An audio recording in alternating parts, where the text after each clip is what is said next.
All right, let's get started. Good morning, everyone. Happy October.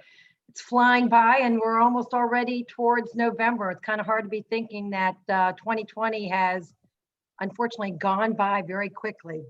For some of us, not fast enough.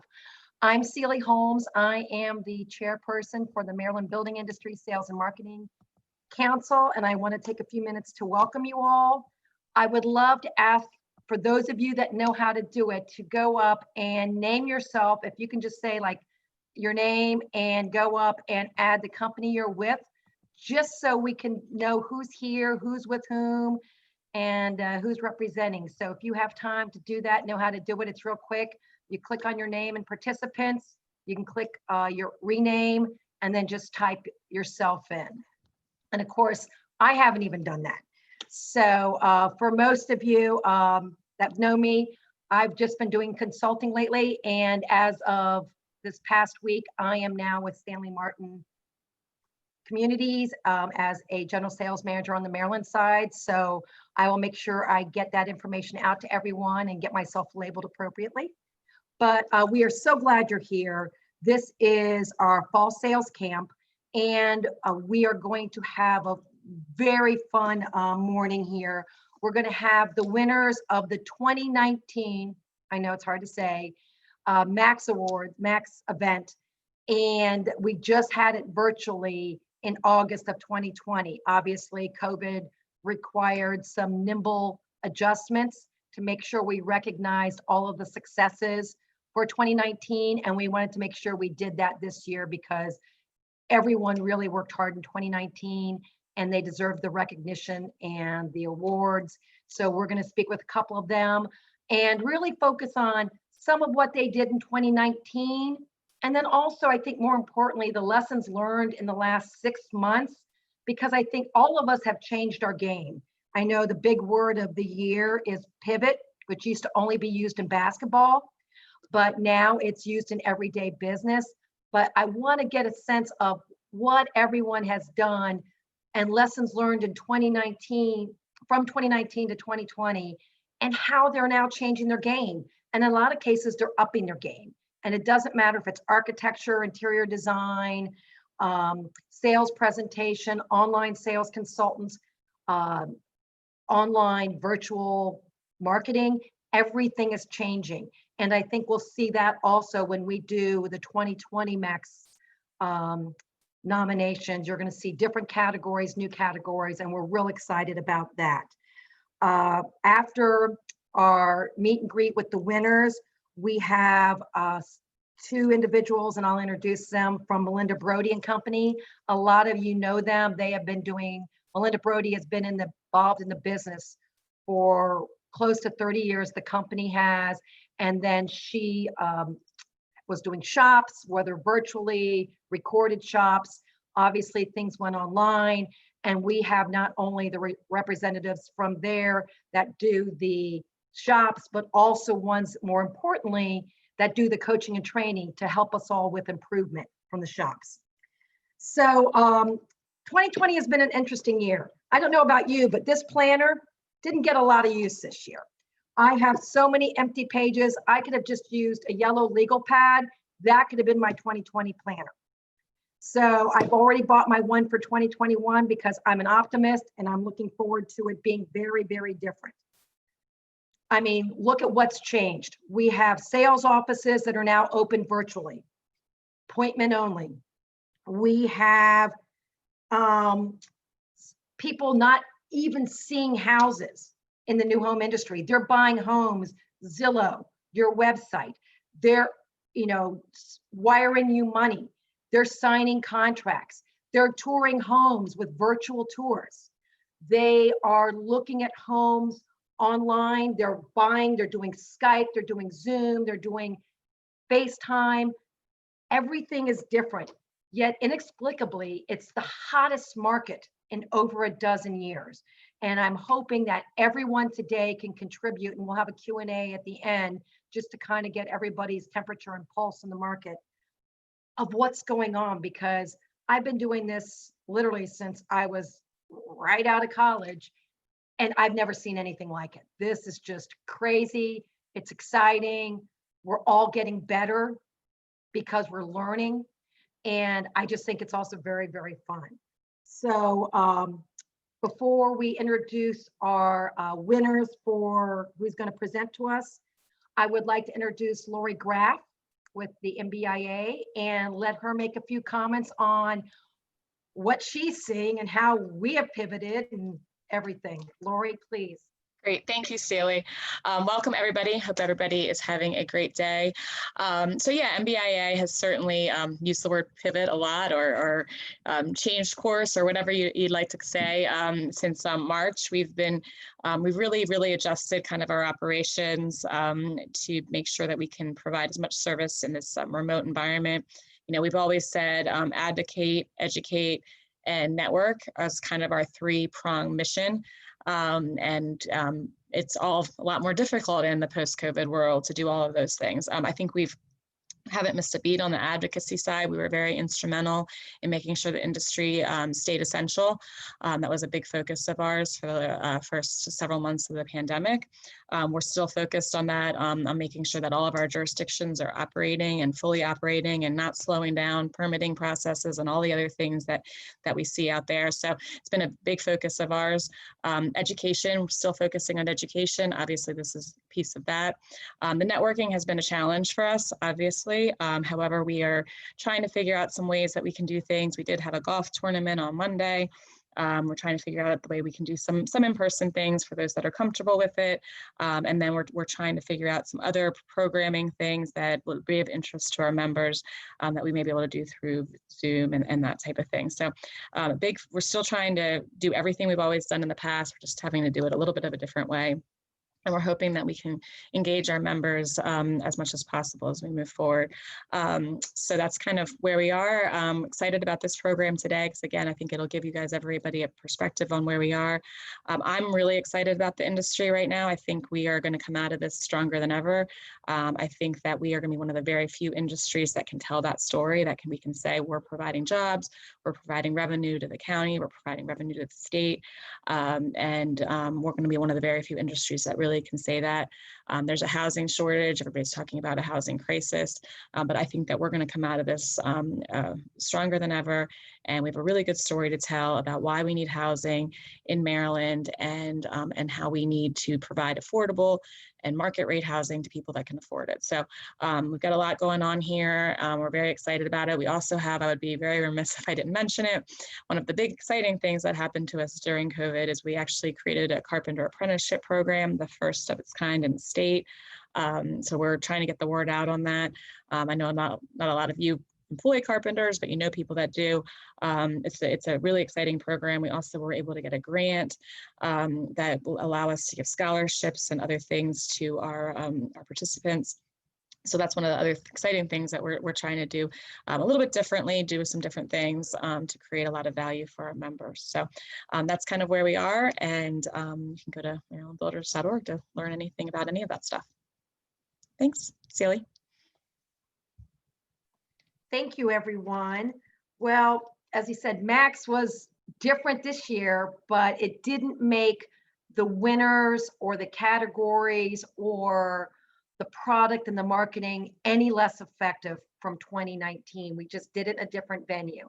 And normally we like to do this in person, but obviously, as Lori said, we're not quite up to the in-person events anymore.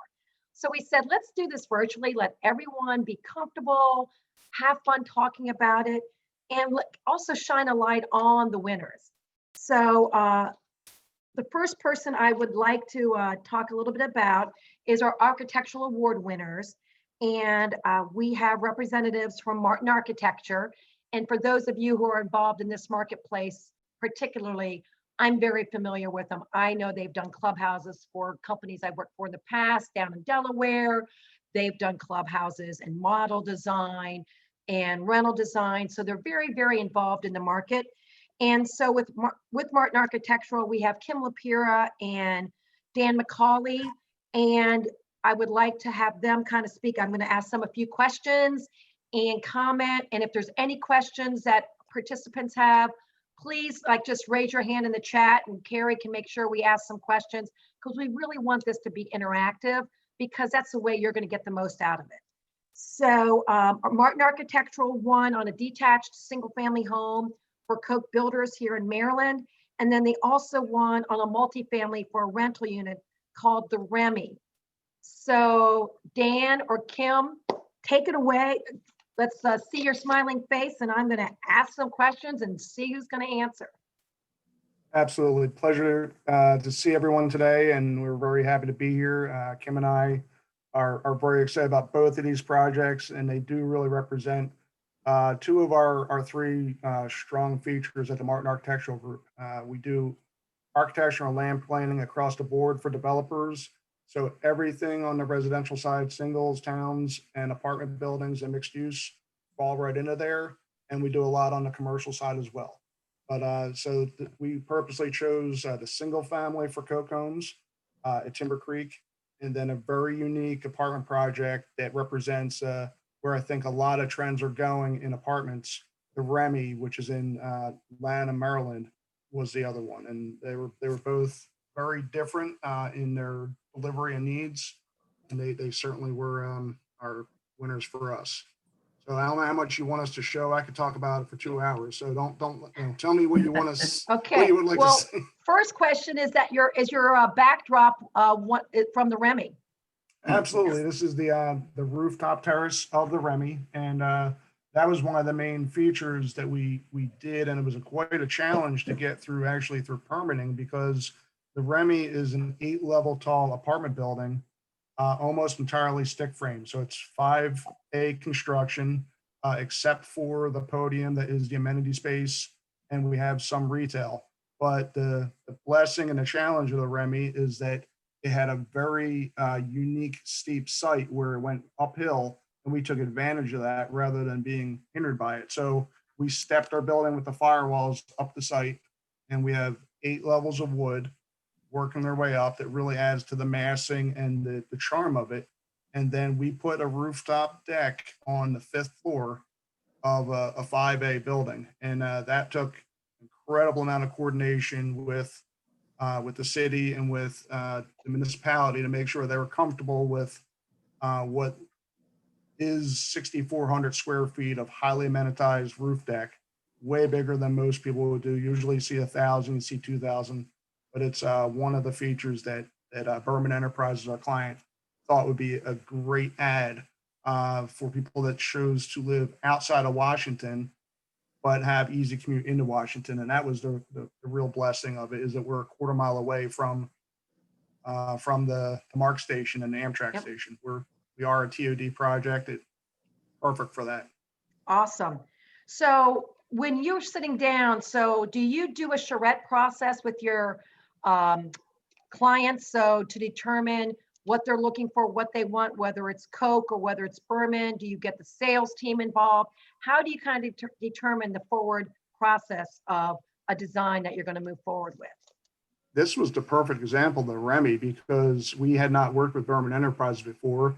They were looking for an architect to take this site and work on it. And they toured one of our projects called McHenry Row, which is in Baltimore. And that's a small 9-acre site that has a very dense multifamily over retail and a Harris Teeter and an office building. So they called us from that and asked us to come in for an interview. We had a 3-hour interview that turned into a 3-hour charrette, where we took the site plan, we had a civil engineer, and we just laid layer and layer of bum wad on top of it with, all right, what are you trying to get here? What are you doing? So we laid out the master plan for 3 phases for them in 2 days. So we had 2 back-to-back 3-hour charrette sessions. And it was their marketing team came in and said, here's what I really want to see. I want 250 to 300 units. But we need to have an office building we already have leased. It has to go first. And we figured out where parking was going to be, how they were going to phase it. And it was a really fun process to go through. And they were a hands-on client. So they were just rotating people in and out of, the construction guy, the marketing person. They were all in there. And the charrettes are something that a lot of our clients tell us is not necessarily what our competitors do, which is fascinating to me, because lots of times people will sit down, they'll have an interview, clients tell them, all right, we're trying to get so much apartment or so many houses. And then people go away and they come back a week later with a design and present. And it's so much more fulfilling and integrated if you can pull that out with your client at the same time and have them be involved in guiding it. I think that's something that we do well and something we enjoy. Kim, you've seen enough of those to this point. Do you want to add to that, what I just said? No, I think you said it very well, getting everyone involved in it, because those ideas really come up with the perfect scenario. And that being said, the Remy, I believe, was the fastest leasing. It won an award for the fastest leasing property that year. And that goes to say that you really fit the needs of the community. And I think that really is what we all would like to do, because at least it's a sustainable project and really great for the community and everyone involved.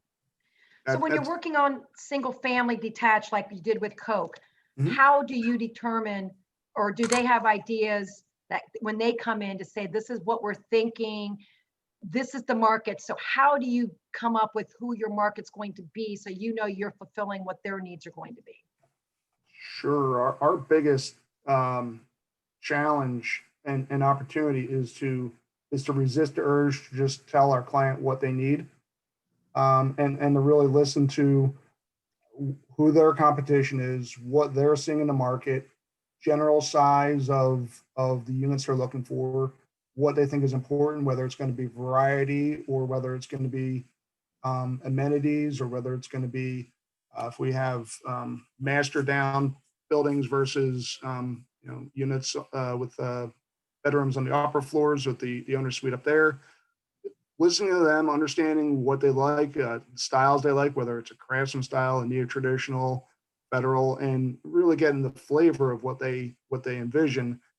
And then we'll push and tell them what we're seeing with their competitors. So I really want to hear them talk as much as possible, understand how many units they think they want and why. And we might help them save money by saying, you really don't need 5 unit types. We can do it with 4 and change the elevation styles. And, ultimately that theoretically takes money away from me, but as long as it helps my client end up with a better product for the same price, that's a win. So Yeah. I don't mind showing them how to take money out of our pocket if it helps them have a more successful project so they can come back around another time. Yep, agree. I'd like to add something to that, actually, Kim. because especially, I think the clubhouse, and you did mention that at the beginning, we've done a lot of those. The owner most of the time knows their demographic there, and whether they're serving a really family oriented or what have you. Like we're just, I believe we finished up the one of the largest clubhouses that we've done, the Smithfield project, and that's ended up being a really large, beautiful clubhouse that has, and I'm sure they're probably really glad they did it now, on the second floor, space to have some catering events and things like that, pool, just really a lot. And so depending on the needs of the community, again, I think that clubhouse serves a lot of that too, when you're talking about your single family home and your townhouse. Awesome. So last question, how has the last 6 months changed how you do business and with regards to advice, counsel, suggestions that you are now making to your clients? You mentioned a good word earlier was nimbleness, and that's really what we're trying to make sure that our clients build as much flexibility into their projects as possible, and showing them how to. So a lot of projects, we're making sure that we have areas for all kinds of Uber Eats and drop-offs and things like that you might not necessarily have had, where otherwise people are just parking in front of a project. They don't know where to go.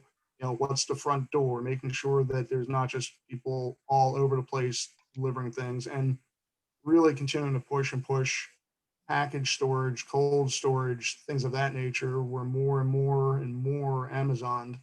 And that only increases obviously in the holidays. Everybody sees that every year anyway, but that's a big thing to make sure that our teams are flexible about. And then things that we're doing in a lot of the amenity spaces that can point to is we've been adding flexibility into those spaces for years anyway, because it's comfortable. And as people are starting to work from home, and now it's obviously almost mandatory that we're able to work from home, people have many different types of seating arrangements, whether it's buffet style seating or banquettes, or something where you can call your own and get in a little corner, or whether you want to have a larger area where you can sit and meet with somebody. A lot of variety is really important. That's Awesome. what I think is coming out of this and is going to be here to stay. We can talk all day long about whether or not units are going to change and get in different sizes and have, I'm sitting in a desk that is a nook in my bedroom right now. Like that wasn't supposed to be this, but how much of that are we going to push back into units? And most of our clientele for homes and for apartments are seeing a little bit of square footage going back into the units, where especially for apartments, they've been shrinking for the past decade. Yeah. Well, once again, thank you. Congratulations on your awards and recognition. We can't wait to see what you submit for 2020 and how you do. And we appreciate your wisdom on the architectural side. So thank you very much. Looking forward to it, and thank you very much. It's a pleasure. Awesome. So next, I want to switch over to the marketing side and get some feedback from what's going on in the world of marketing. So first, I'm going to do Sarah Eckel with NDG Communications. NDG won several awards during our MAX event. Their sales center at North Quarter, their brochure at North Quarter, their logo for North Quarter, and then they had a multimedia campaign for Steeplechase. So Sarah, welcome and congratulations on all of your recognition for 2019. Thanks so much, Celie. So a couple questions. I know you're working from home. I know that's not the office.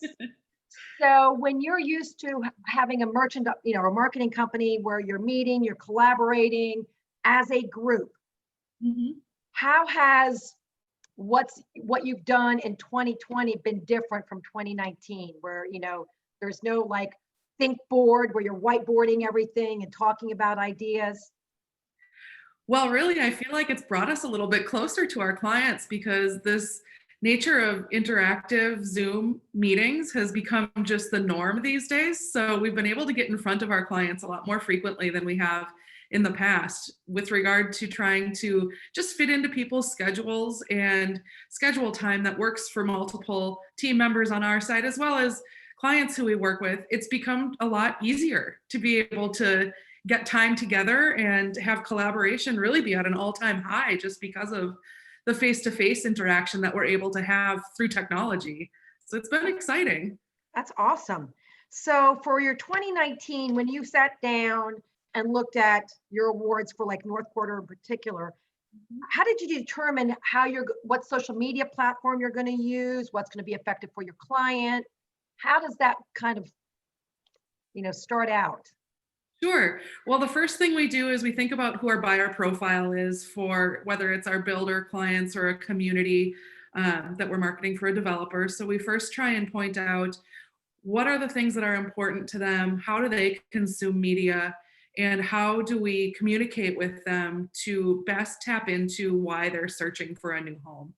So we spend a lot of effort in terms of research and brainstorming surrounding those areas before we even start to evaluate what tactics, where we're going to place our messages, what the message will even say, just because the core of what we need to do is really tap into that why.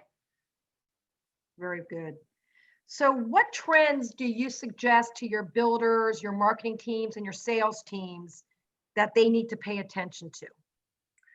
Well, I think we can all agree that innovation is moving at a faster pace than we've ever seen before. So that process of elimination that home shoppers follow online is becoming even more significant than it ever was in the past. So what that means is that all builders and communities really need to have as many storytelling tools as they possibly can available online, so that home shoppers can experience what life is going to be like in that new home or in that community before even stepping foot on site. So it's become a strategy of figuring out what tools make the most sense for the buyer and what's going to best bring to life what we have to offer.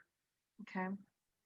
And how do you partner with particularly sales, because we have a lot of sales folks on here, because sometimes that handoff from marketing to sales is not always the smooth, efficient baton handoff in a relay race. Sometimes it's a little bit more broken. So how do you facilitate that to make sure it's a nice, clean handoff? Yeah, well, our philosophy up front is really to understand what the sales team's experiences and anticipations are for what happens on the front lines. So regular communication between the marketing and sales teams is really essential and critical to success on both sides, because the thoroughness of sharing marketing plans with the sales team allows them to really create a seamless experience for the consumer, so they know what was put in front of the consumer, what they experienced before they made contact with them, but also sharing any feedback that they receive with us on the marketing end is really important too, because oftentimes that leads to the adaptations that help marketing become more successful over time, because they're seeing things on the front lines that we maybe didn't anticipate. Yeah, obviously several of us know that it is a relay race between sales and marketing, and you have to make sure your baton handoff back and forth always works Yes, for the best yes, effective message. So absolutely. what has your team learned in the last 6 months, and what processes have you changed now, aside from working from home? But what are you kind of suggesting to your clients that this is what they need? I mean, I love when you said your storytelling tools need to be different. Your online presence needs to be different, because that leads into sales and virtual shops and how buyer makes decisions, et cetera. Yeah, well, really, when you think about everything that we've experienced over the last year, it's the philosophy of what got you here is not going to get you there. So, trying to really understand what lessons to take with you and to use as you adapt your approach moving forward, but also what areas to really abandon things that you've done in the past and think differently. Things like appointments are so much more important these days than someone who's just walking in out of the blue, because that person who makes an appointment is coming with intention. Whereas some of those people who are out just browsing may not have as much buying intent as they did in the past. So that permeates through everything we do in terms of our calls to action, how we're getting our messaging out there, what tactics we use, things of that nature. So really, we're trying to get our clients to think differently about the marketing process and what actions we're trying to get the buyers to take, because it isn't the same path as what we saw a year ago. Well, I think my key takeaway from what you just said is that an appointment, someone's coming with attention, which for a lot of us, that was not what we've been used to prior to January of 2020. So I think my key takeaway from what you just said, which is a resounding message, is that when you make an appointment for someone, they're coming with intention, whether you're an online sales consultant or you're sitting in your model appointment only person. And I think that is great feedback. And virtual appointments are just as important as your in-person appointments. Yeah, and that's another good point. An appointment is an appointment, and people are taking the time. So awesome comments and feedback. Thank you so much for participating. NDG has always done a phenomenal job. And once again, congratulations on your awards. And we can't wait to see what you're going to submit to 2020, because I suspect every marketing and company will have some very creative submittals for the sales year 2020. So thank you so much, and congratulations again. Thank you for having us, Celie. Sure. All right, so I'm going to jump over to sales just because we can. With us from Lennar is Alex Lee, who won Rookie of the Year for 2019. Alex, how are you doing today? Doing awesome. Thank you so much. Thank you for having me. I just like your attitude. It's like, I'm doing awesome. Thank you. It's great. That's the only way to be, right? Only way to be.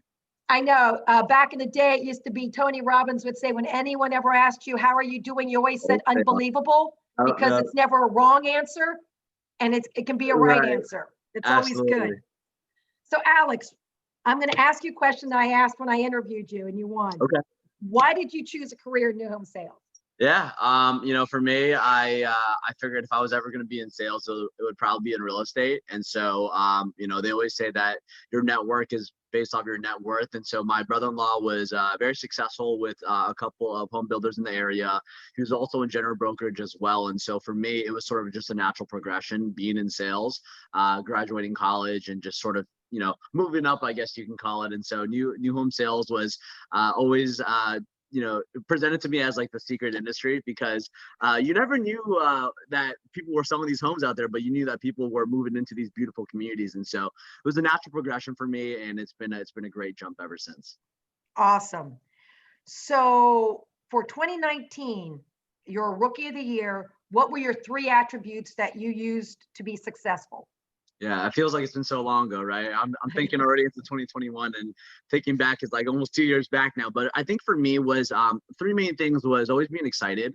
I think that, obviously when you have people coming through those doors, checking out your model home, walking through the community, the first thing they want to see is someone who's super excited to see them, right? Whether that was planned or not, the goal was to just be inviting. So number one was being super excited, because this is a big purchase for a lot of people. And you want them to be excited that they're making the right choice.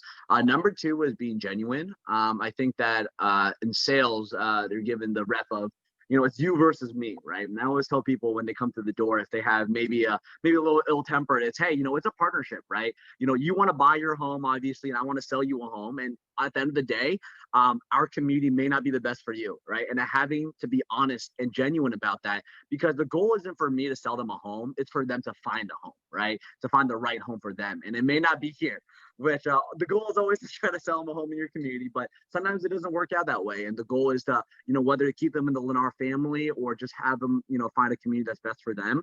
Being genuine was definitely very important in that aspect in 2019. And the third thing is being adaptable, because things change. So like 2019, I know even beginning early this year, everyone was sort of just cruising, enjoying their life, and all of a sudden, boom, right? Something big happens in the world, especially. And for at least us in new homes, it's been a blessing in certain ways, for sure. Real estate has been flying off the lots, I guess you can call it. But just being adaptable, because you never know what's going to happen, and fortunately, both communities are sold out now, so waiting for the next move. But my manager always goes, hey, you know what? Don't worry about where you're going to go, because it could be a month, it could be a week, it could be a day. So just having to be adaptable in that when you're on site and working with different people of all different backgrounds. So thank you so much for the question. Awesome. So what would you say is your one tip?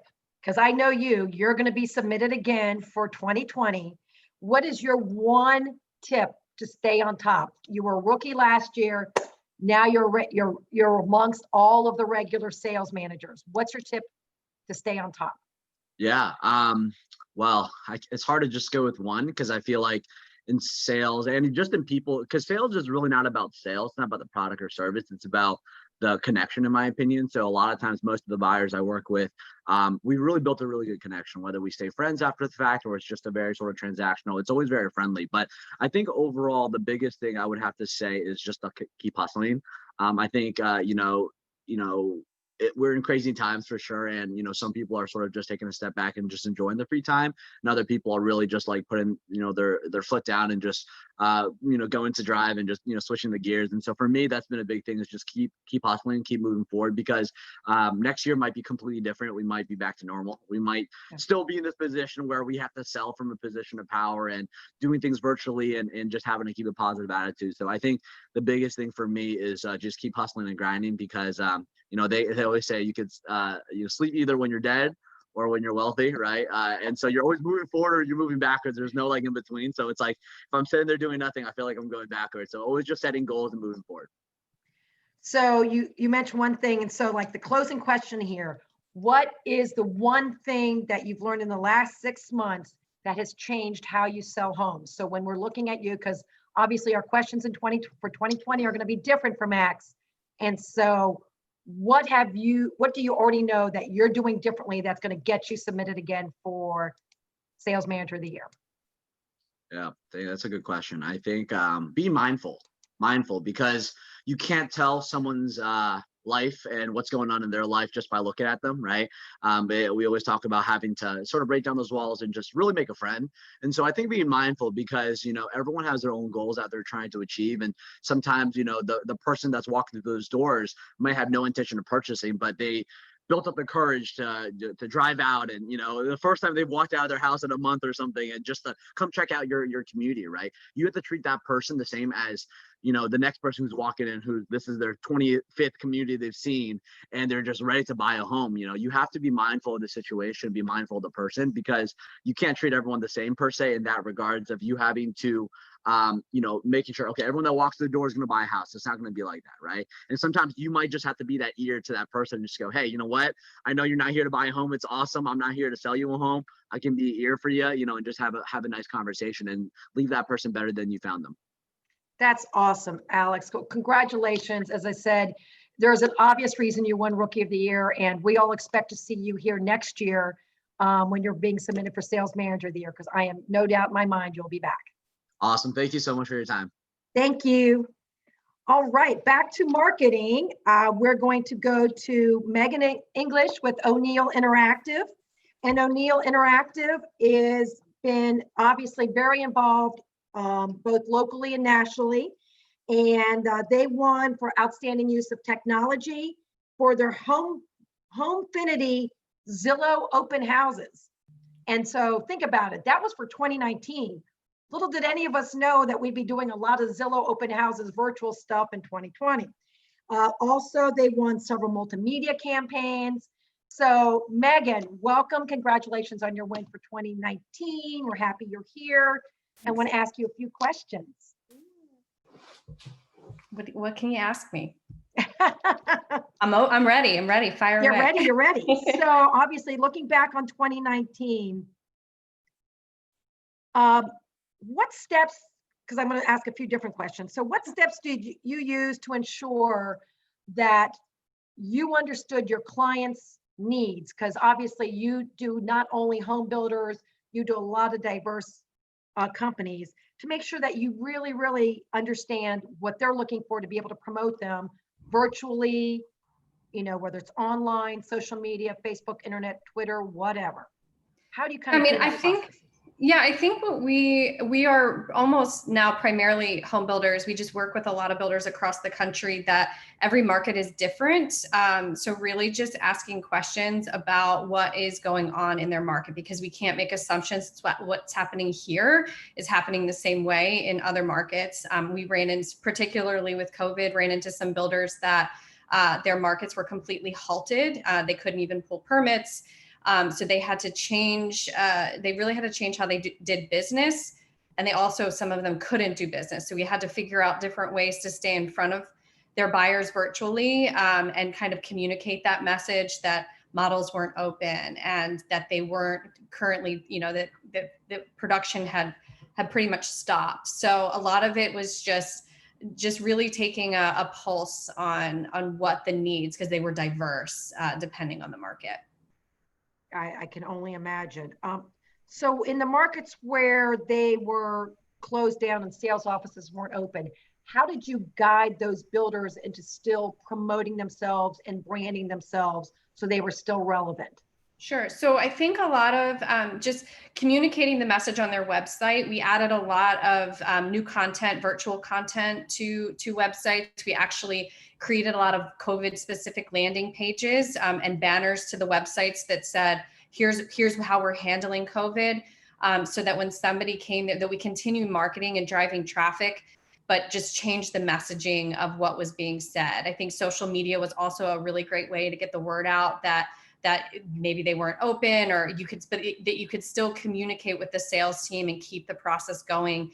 And really, I think the virtual content, I believe Sarah mentioned it, it's just finding the tools that the sales team doesn't have to actually stop alongside of the production. I think that, video, we started recommending a lot more video and Matterport tours. And if you didn't have photography before, it was time to really invest. So really just changing the strategy from driving people to the model to getting people to do their research. And I think we saw big upticks in data in the spring that kind of particularly for those builders that were shut down, where people were in research phase. So we saw a lot of impressions, a lot of sessions. And then when things reopened for those builders in early Q3 or early Q2, I think we were seeing that. Awesome. that push. One of the things you just said, and it just made me think about it, from a marketing standpoint, has your company, O'Neill Interactive, looked at training the on-site sales team on how to effectively do virtual tours and how to present them so that they come across keeping in line with what your brand vision is for that community? Yeah, so I think we don't typically get into the sales training, but we did add some features to websites, such as like FaceTime. You could click to schedule a FaceTime tour, so that the sales rep could actually walk the home while on FaceTime, and it was just a click of a button from the website.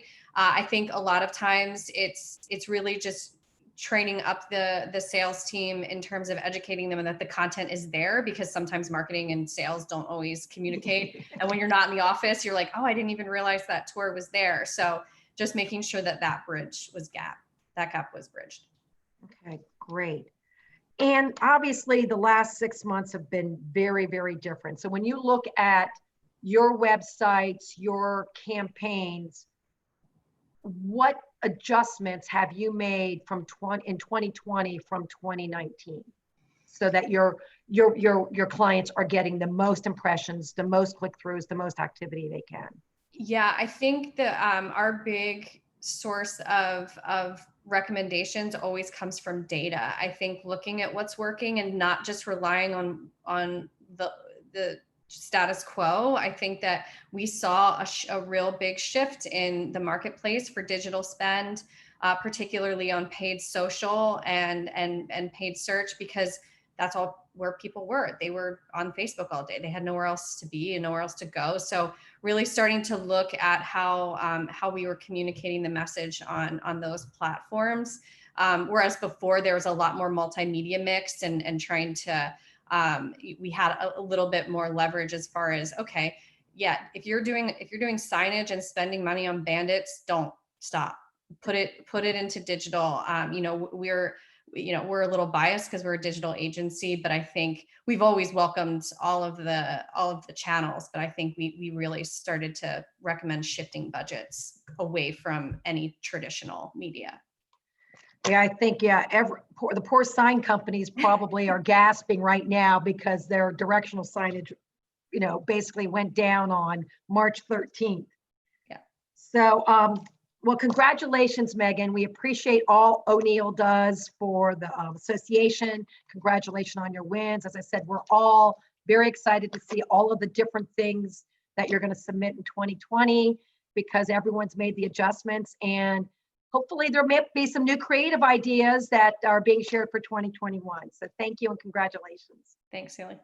And last but not least, one more sales winner here is Damon Smalls with Lennar. And he won for sales team. Good morning. Good morning, Damon. How you doing? I'm good, and yourself? Doing great. Doing great. Thank you for joining us. Congratulations on your win. And are you still a sales team? Yes, we are. Thank you for having me. Me and Sam are still sales team. He's actually off today. He's off Tuesday, Wednesday, and so I'm here Tuesday, Wednesday, and then I'm off Thursday, Friday. So I'm going to ask you what I asked Alex. Why did you choose a career in new home sales? Well, mine is a little bit different than most. I guess not traditional, because I did law enforcement before I came into new home sales. I was 12 and a half years here at Prince George's County Sheriff's Office. And I was always doing sales prior to that with cell phones. And then I had a friend that was in new home sales that said, you like to sell even working for the Sheriff's Office. Why you don't come do something like this? And I said, man, I got company job. I got a free car with gas, carry a gun every day. I'm good. I'm the man on the street. And it wasn't until she hit me one summer. It was like May or June. She was like, you really need to look at this. And I said, listen, I'm good. And she just said, you go to work from 7 to 3 and then turn around and go back to work from 5 to 7 and then go work another part-time from 2 from 10 to 2 in the morning. Here I'm working from 10 to 6, and trust me, my salary is more than yours. I said, maybe I need to look at something different. So that I've been down here for 4.5 years, and I miss the people at the sheriff's office, but I don't miss the work.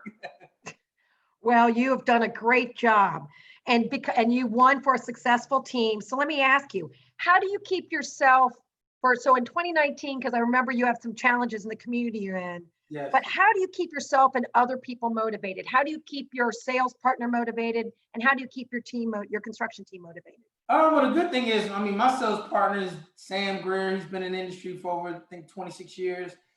He's trained the lady that brought me in, and then another lady that works here, Gail. She's won multiple awards as well.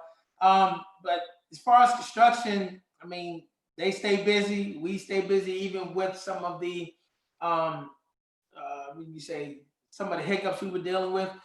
We just looked at it as, listen, even with that issue that we were having, we were still making sales, and we just let people know we don't hide from it. We let them know what the issue was, how Lennar's handling it, how we're handling it. And at the end of the day, I would tell people, go and speak to that individual. And when they came back and said, we like you guys, we listen to you guys, we looking at your product, we put a great product out, and they felt comfortable purchasing with us. So it basically sharpened our skills a little bit, not to try to hide from anything, but to go at it face forward. That's what you got to do. So what are the things that you do, since you're not a rookie anymore? Give us one or two things that you do to stay at the top of your game. That's a good question. But the main thing is definitely, like a lot of the points that Alex said, you want to make this feel, want to make every person that purchased from you, no matter how many sales you may get, you want to make each person feel like an individual person. You don't want them to make them feel like a number or just a regular person. So it's very personable. For me, I'm a very open person. I like to talk to people. When Lennar says you're making that friend, for me, that's easy. I mean, I can sit and talk to you for 30 minutes, and we don't even talk about home sales or what you want to purchase or what you're looking for. I just want to see who it is, the type of person that I'm dealing with. So staying motivated for me is just seeing people come in and being able to talk to people for me, and then seeing, and I really didn't get a chance to see it till I was here for a little bit, that not necessarily that the section you're selling in, but when you move to a different section and go back to the old section and people sit outside and wave and you can stop and talk to people. And then even when you start to show homes to folks, they're like, how do you know all these people? Like, I sold in my house like 2-3 years ago. So just knowing that people are happy with the purchase that they made, the person they purchased it from, and then making referrals. So that definitely can keep you motivated. Awesome. So then for the last 6 months, your how you adapt has changed just a little bit. No doubt you'll be out. So tell us how you've changed your sales presentation in the last 6 months. It's a big change for us, because the particular model I work in, I mean, we deal with traffic all day. The weekends are crazy busy. I mean, people just coming in. The last 6 months have really narrowed your buyer down to people that are really serious about looking, not so much of the looky-loos. You can kind of, and one good thing is we have a really good internet team that helps channel some of the traffic. It also narrow what it is people are looking for. So when people are reaching out, we kind of already know what it is we're looking for, what they're looking for, so we kind of get a head start. But since the last 6 months, it's strictly, I mean, a lot of people still want to come in, but one of the great things that Lennar has done is they've created this system called the self-guided tours, where people can go online, they can set up themselves to come in and tour the models without really having to interact with us. And then what we can do is always call and follow up, or we can meet them in a model and say, you have any questions, give them some literature if they want it. But it makes them feel like, okay, I don't have anybody pressuring me. And at the same time, we don't have to say, okay, are you coughing? Do you have any symptoms? So it definitely makes the sales process a little bit easier. And like I said, you're only going to get people now, it seems like, that are serious, because when you come out, it's going to, even if you don't set up an online appointment, you can scan the QR code out front. And then if people are not serious, they're not going to put their driver's license in, which is asked for. So the last 6 months has really been, you're only really dealing with people that are really in the market looking for new homes.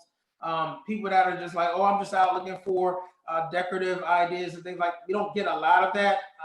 But those that want to do it, and when I meet them in the model, they say, oh, no, I'm just here looking, or I've already purchased, I want to show a family member. Then, you can kind of say, okay, even though you know that sometimes you may have shoppers come in and they want you to follow those steps and hit those bullet points, you can kind of, now you don't have to do it as much, because some people, you already kind of know what it is they want, what they're looking for. So the last 6 months has really been good. We're sold out of the current section, just waiting for the next section to be released. And we're just here trying to manage the backlog and make sure everybody that's in gets across the finish line and they're happy.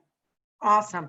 Well, you brought up some great points. So hopefully you're going to stay on and listen to Melinda Brody, because they will give you some tips to help you fine tune your virtual selling event. Absolutely. But I want to congratulations again, Damon. I've known you for a couple of years and you've done a great job.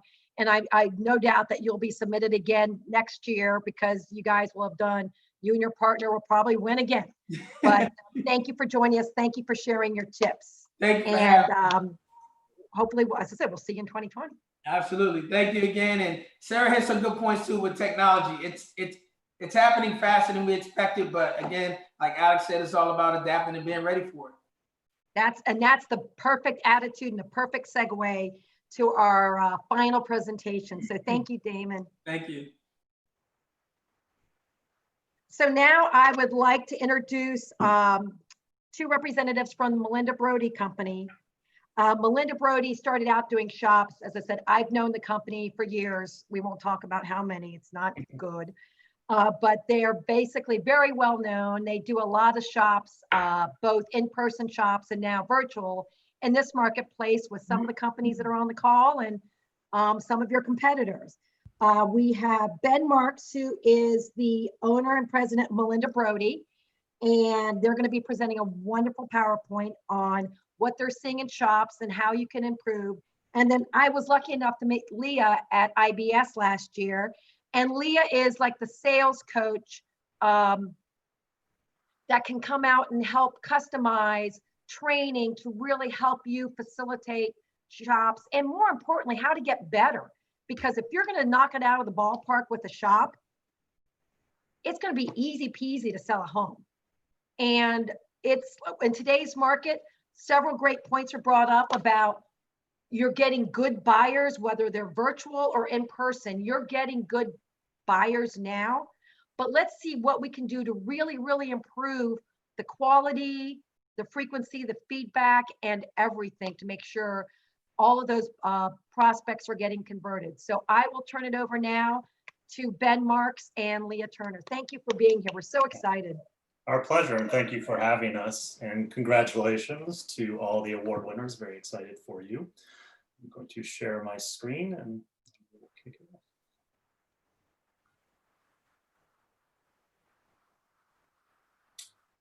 All right, so today we want to talk about the value of mystery shopping.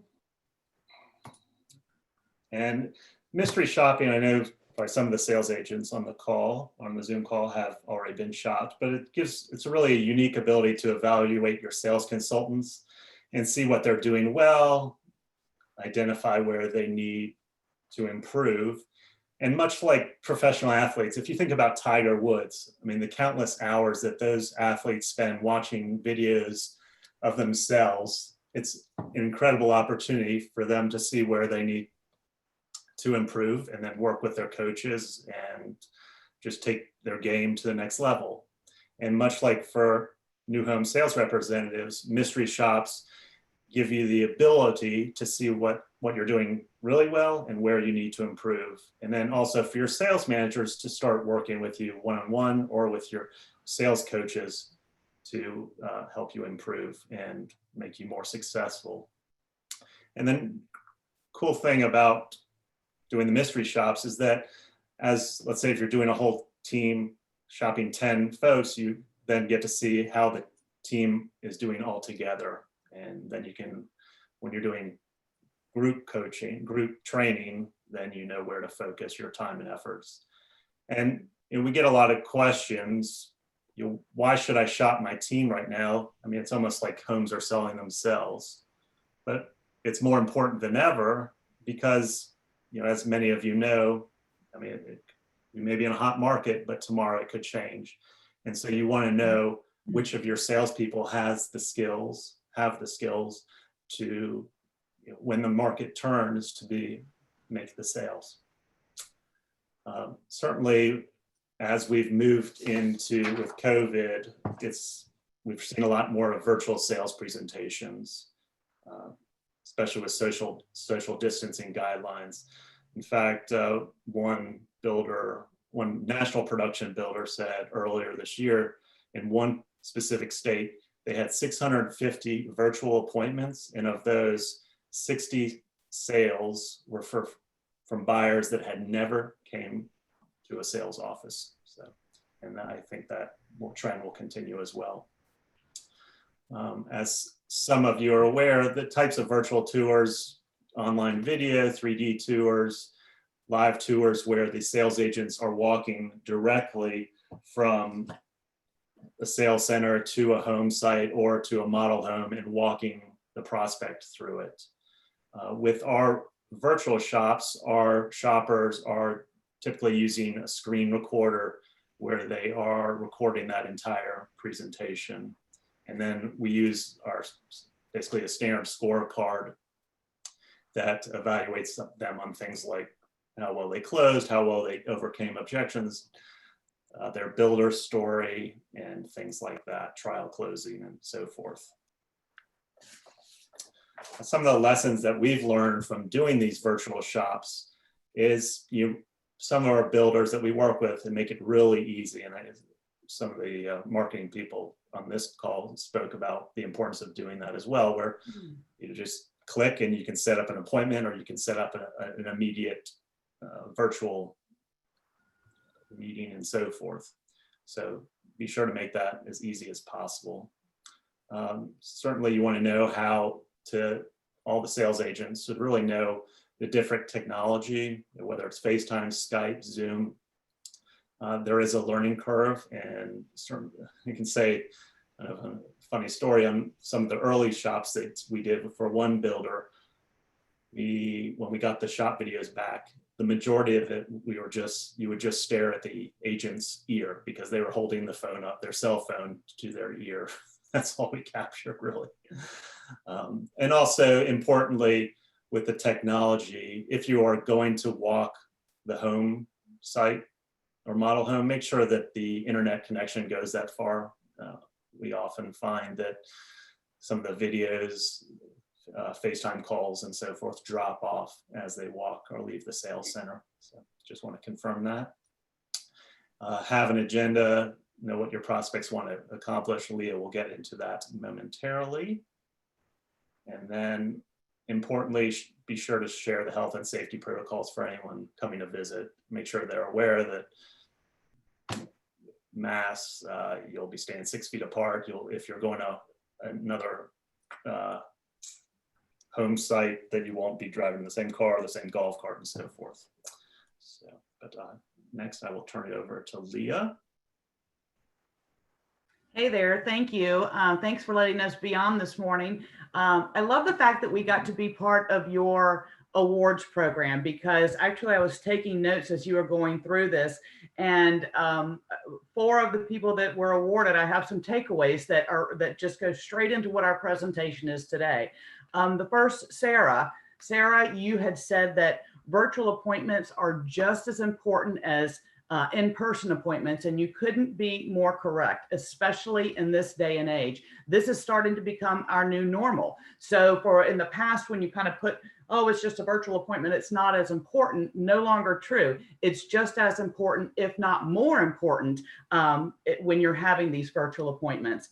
And Alex, Rookie of the Year, Alex, here's what I love that you said. You said you have got to be adaptable. You've got to keep hustling, and you need to be mindful and make a friend. And that couldn't be more true than what we're experiencing now, correct? Haven't we all had to be extremely adaptable over these past 6-7 months?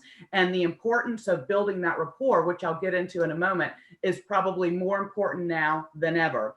And then Miss Megan with O'Neill Interactive, great points in terms of how your marketing really needs to support your sales. You talked about your website messaging and providing the salespeople with extra tools, virtual content, video, photography, being able to walk the house. Those things are things that may have been important a year ago, but now are really critical and vital to you doing. These are the tools you need to do your sales presentation. And Damon, last but not least, I think you made a great point here. The buyers that we are seeing are serious. They are serious. If they're taking the time to set the appointment up, to fill out all of their information, to have this one-on-one appointment with you, you are right. They are serious. They're not your looky-loo. So great feedback from the award winners. And now I can see obviously why you're award winners. So now we're going to talk a little bit about some virtual selling tips that will help you take this to the next level. And as Ben and I have talked over the past several months, this is the new normal. This is why Melinda Brody and Company has implemented virtual shops and really focusing on the OSC's role in the sales presentation. These things have really risen to the top. But I think it's really important to note that in communication, any type of communication, 7% of communication is verbal and 93% is nonverbal. And verbal is what I'm saying, right? Nonverbal is how I'm saying it. How I'm saying it. It's the normal situation now. So in virtual, you really must pay more attention to how you're saying it, that nonverbal piece, your body language, the tone of your voice. As Ben mentioned earlier, the angle of your camera, where is it facing, and also eye contact. These pieces are critical when you're doing a virtual presentation. I'll give you an example. You know, I have the opportunity to coach and to watch a lot of these video shops that are now virtual. And I recall watching one just a couple of weeks ago. The guy was fantastic, but he stood right in front of the camera. I mean, so close. He used his hands like big gloppers coming at you. His tone never changed. And he almost came across as angry. Although he followed exactly what he needed to do for a sales presentation, my feeling was that he was just really angry. So that just shows you what some of those nonverbal signs, how they relate to your client. So remember that in communication, 93% of it is nonverbal. So what we're going to do is we're going to talk about what to do prior, during, and post your virtual appointment. So let's talk about prior for a second.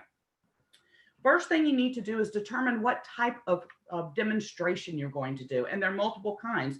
As Megan mentioned, are you going to do a virtual demonstration from the website? Are you actually going to walk through the home with your camera showing things? Or in some cases, are you going to allow the prospect to walk through while you're kind of, narrating the scenario? So determine what your demonstration and your whole presentation is going to look like. And also determine what order you're going to give this presentation. Have an order. Even though you're doing it virtually now, you're still doing the same type of presentation that you would do face to face, but on steroids, so to speak. So it's the same presentation. You're going to include all of the same elements, and you need to follow a path. I'm not a big proponent of following scripts, but I'm a huge proponent of following a path. Know where you are, know where you want to be, and what are those steps that you're going to take to get there.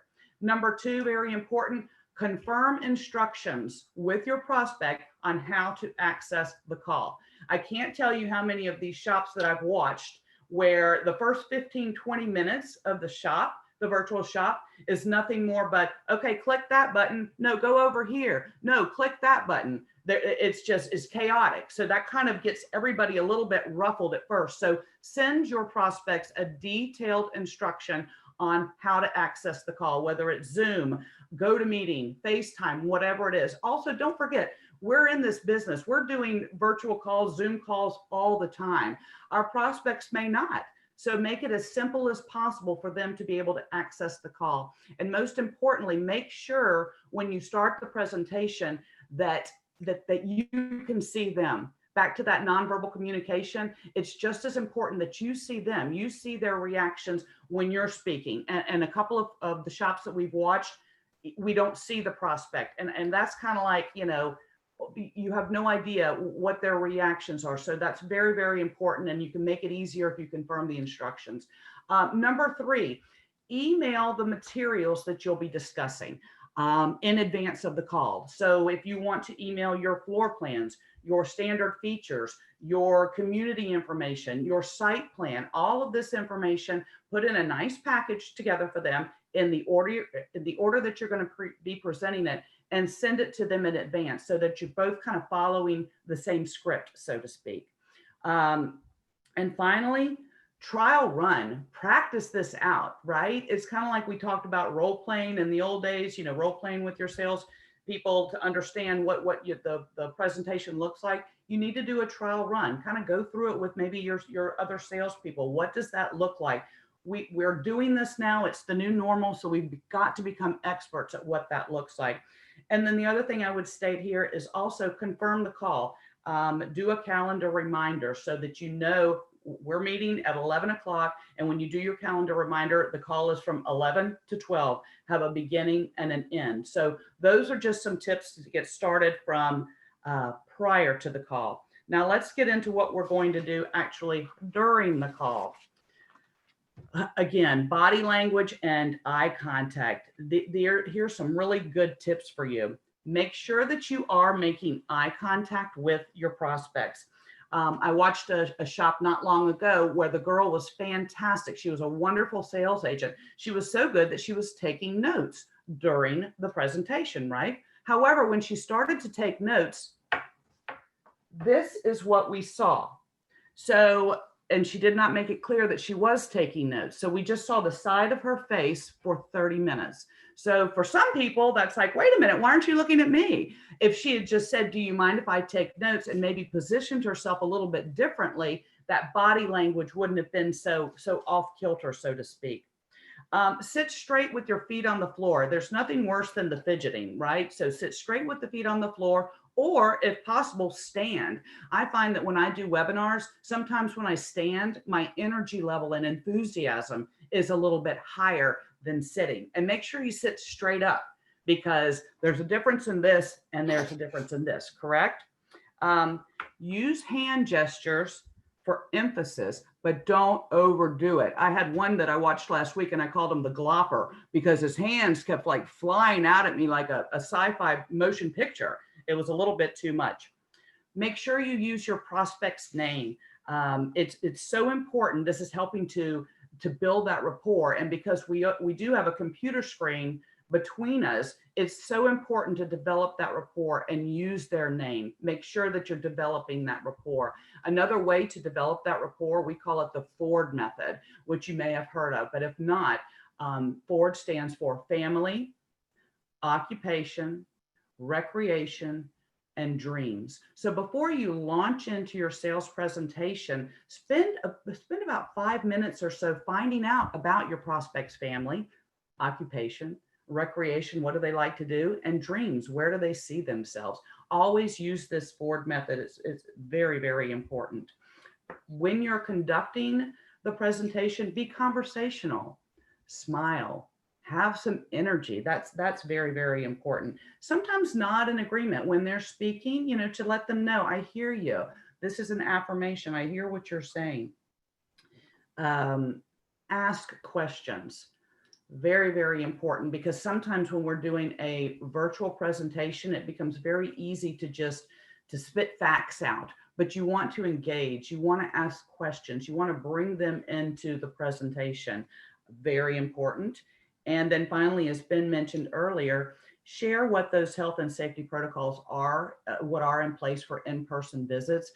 A lot of people are still concerned about that. Are you practicing social distancing? Do you have masks? What is that protocol? And back to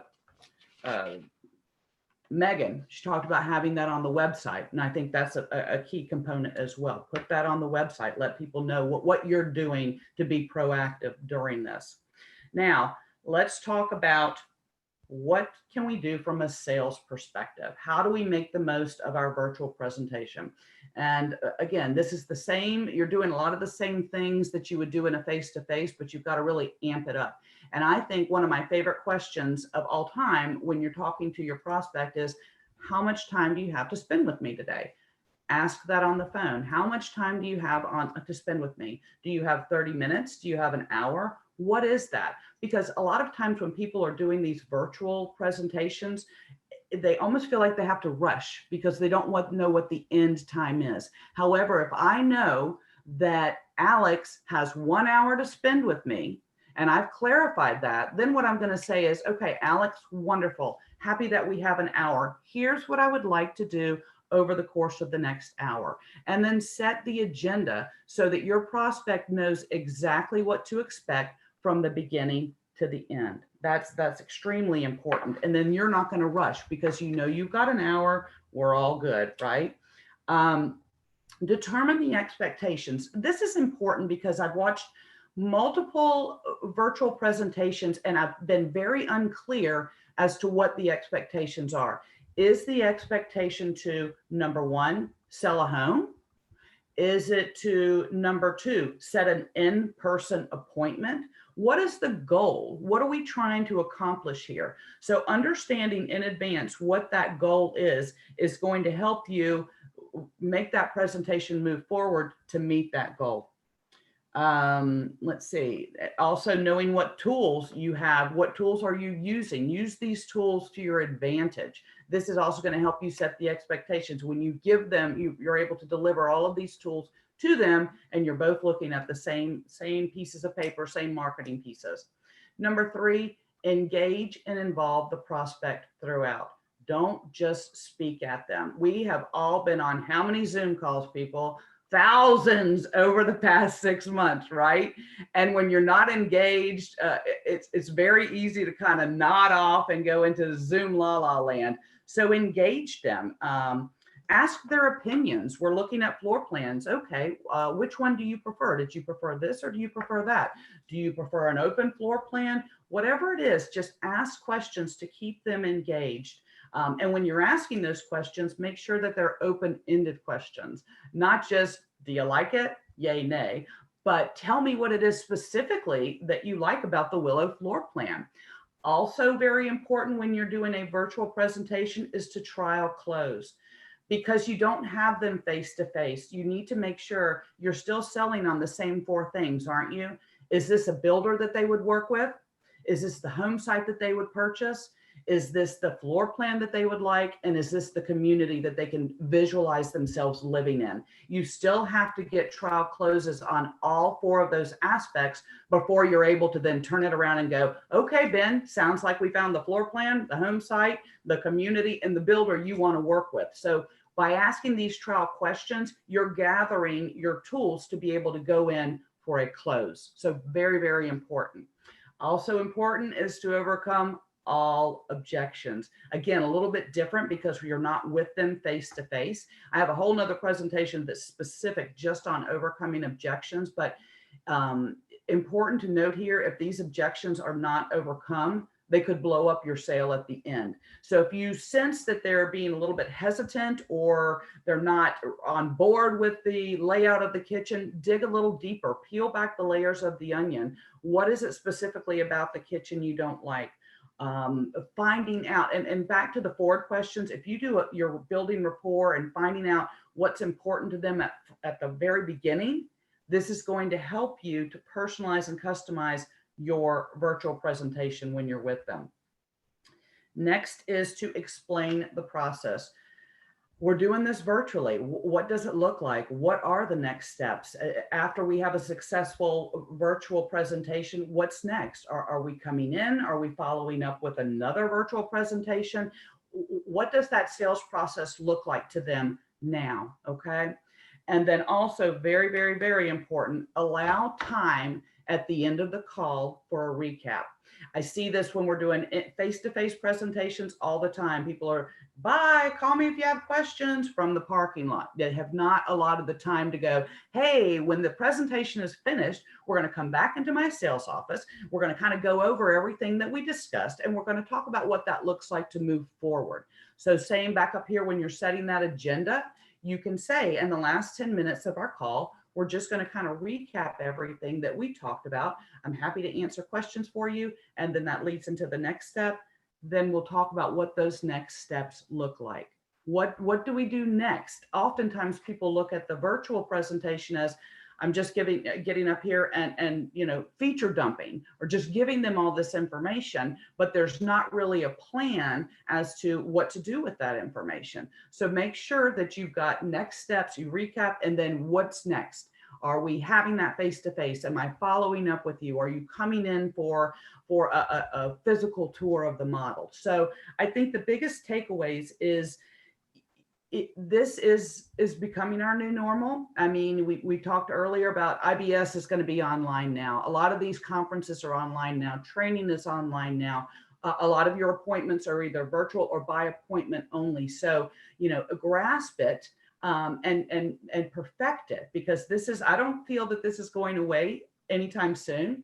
And honestly, for our industry, I kind of like that we are taking it a little more seriously. We are having those appointments. We are seeing that these buyers that are coming in are very, very serious. So it's so important that you perfect your craft and get very comfortable in front of your computer screen, build that rapport. You still got to make friends with this person, make them know, like, and trust you in order to be able to sell them a home. So just real briefly, those are some of the things that we're seeing. And, we obviously will welcome any questions. Ben's flipped up the slide on how to contact us. We're real excited about this. It definitely is a different way of doing business, but I think it's exciting for a lot of people because we're getting to have that one-on-one time with our prospects. We don't have 1,000 people in our sales offices pulling us in multiple directions. We're able to really devote our time and our energy to building that one-on-one relationship with people. And obviously I'm in the Florida market, and you guys, I heard in your market, homes are selling. People are grasping this, they're adapting to it. So it's our job as sales professionals to make this as easy and seamless as possible for our prospects. And the virtual way is obviously the way that it's going. So hopefully those tools and tips helped. And if we have time, we're happy to answer any questions you guys may have. Well, I want to say thank you to both of you for doing this. We really appreciate it. For me, my two big takeaways, because I think they resonate across all the disciplines in home building, is that none of us really is ever as good as we think we are. Because to Ben's point, look at the professional athletes that constantly are out there reviewing videos and tapes of their performance. And for all of us to get better, we need to look at ourselves that we're professionals, whether we're on the marketing side, the designing side, the merchandising side, the sales side. So we need to look at improving. So for me, my two big takeaways were, hey, professional athletes review their tapes constantly to find ways to get better. And that, your point, which went back to what Sarah said earlier, is 600, I love this statistic, 650 virtual appointments, 10% are buying the home sight unseen, visit unseen. They're not touching and feeling. That's huge. And I think that's a game changer when we're looking at how we're going to design our homes. To Dan's point, are we putting back spaces and nooks and bedrooms for home offices? How we're merchandising, how are we marketing them so that their virtual tours, the Matterport tours, everything is creative enough that it gives the buyer the level of confidence that they need to move forward. And then what are we doing on the sales side on the other end to smile, to create that rapport, to create that connection, to care about the people? And your acronym FORWARD, I have it written down, and needless to say, I will be talking about that with my new sales team. So I'd like to open it up for anyone who has questions for anybody, whether it's Ben and Leah or for any of the winners today. Though I've seen questions get typed in as well. Any questions? You can just email or say I have a question. Are you unmuting everyone, Carrie? They can unmute themselves if they'd like, if they have a question.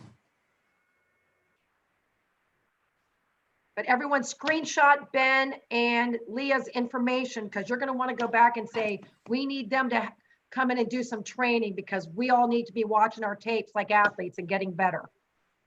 Exactly. Exactly. So I love that. Those are great analogies, but thank you very much for sharing time today with us and sharing your insights and wisdoms with the adjustments and the changes and adaptations and nimbleness that everyone has had. I want to remind everyone that December 2nd, we will have Ben Sage on with Zonda to talk about where we are for this current year, 2020, and any insights, a crystal ball, what to watch in 2021 with regards to big communities, changes that they're hearing in the marketplace, things that we can use to really add to our quiver to make sure we are ready to rock and roll on January 1st. Thank you. So any questions? Yeah, speaking of Ben Sage, I don't know if the architects are still on. I'm not hearing it from builders, but I am being asked from colleagues if builders are doing smaller or larger homes, how are they responding with their home designs? I have my own answer, but I'm curious if anybody else has heard. Are Kim and Dan still on? Looks like they have hopped off. Carrie, I don't see them. Well, Ben, what we can do is Carrie can share with you Kim and Dan's contact information, because obviously Martin is doing a lot of work in this area, and that way we can get you hooked up and get an answer for you. Perfect, thanks. You are welcome. Any questions for Ben? Anyone on now while we're waiting, or everyone ready to get back to work and go out? I'm sure Alex and Damon are like, they have all kinds of notes and they're getting ready to go out and pounce on some unsuspecting prospect that's getting ready to do a virtual event with them. All right, well, thank you everyone. We appreciate the support and we'll see you on December 2nd and we'll make sure everyone here gets an invite to that event. Congratulations everyone and thanks again. Thanks, everyone. Thanks, Sealy.